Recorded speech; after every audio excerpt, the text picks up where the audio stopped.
Hi, I'm Jenny Clark. In this video, I want to show you a few tips for using Canvas. Here we're looking at one of the pages. You'll notice that links to other places in Canvas or to websites are underlined in red. Some links have a magnifying glass at the end. This indicates a file is linked. And if you click on the text, you will download the file. To preview the file without downloading it, use the magnifying glass icon. If you click on this, the file will open up and you'll see there is a scroll bar here to go through the file. This file, you can get rid of the file by clicking the Minimize File Preview button. I want to show you just a few tips in some different areas within the course. Let's look at the modules. Each module begins with a name for the module, and notice the arrow beside it. This can be used to collapse or expand the module. In the expanded view, you see each page that makes up the module. This can get long, and once you've completed a module, you may wish to simply minimize it. Here's our second module, which is the orientation quiz. If we look at the right, you will see some icons. When a module is completed, you'll see a green check mark.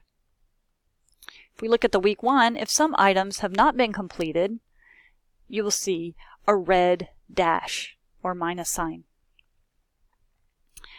Different pages within the module have different settings to display this completed check mark. For the overview and some other things, simply viewing it will result in a check mark opening.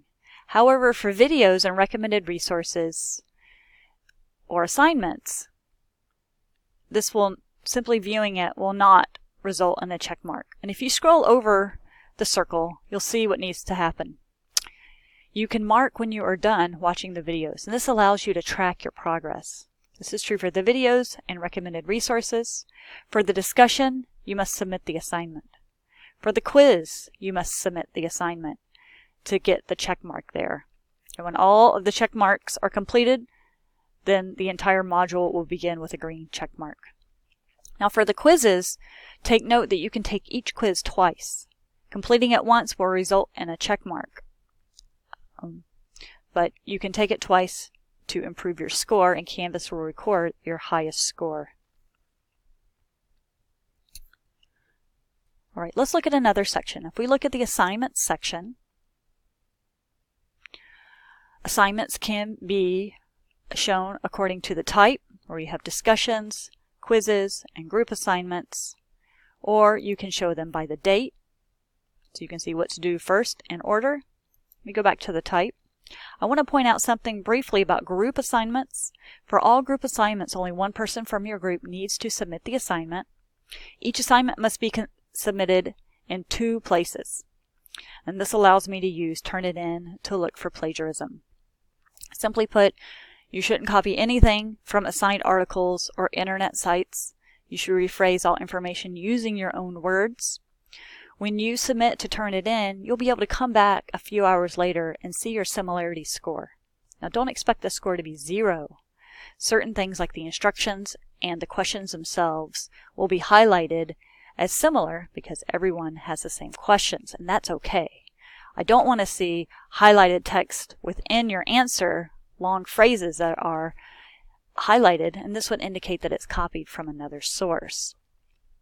So typically, if the similarity score is 40% or higher, then it indicates plagiarism may be possible, and that's investigated in a case-by-case basis.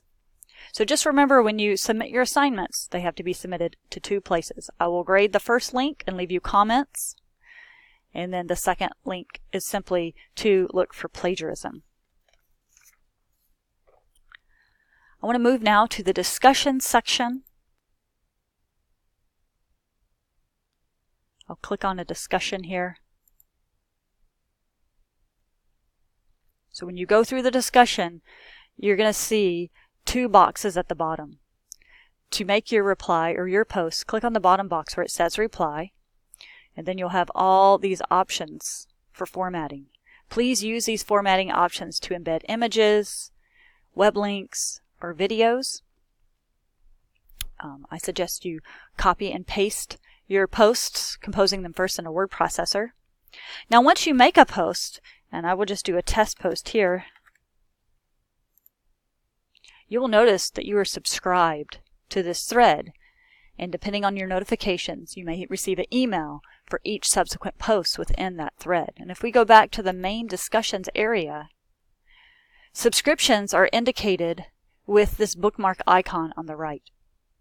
Green means you are subscribed, and you can simply click that to unsubscribe. So white is unsubscribed, green is subscribed. So if you don't want to see all the posts that come after your post, just remember to go and unsubscribe after you make that post. One last thing I want to show you has to do with viewing the lecture videos. This is a really basic tip. So I'm going to go to a module and simply look at our video. You can play the videos within the page. Make them full screen if you wish. Or you can open them in a new tab simply by clicking on the name in the upper left. Okay. Now if you don't see the captions, then you'll want to use the caption button within YouTube to turn on closed captions. Some of the captions are embedded within the video, others must be enabled through YouTube. Okay, so just a couple of brief tips.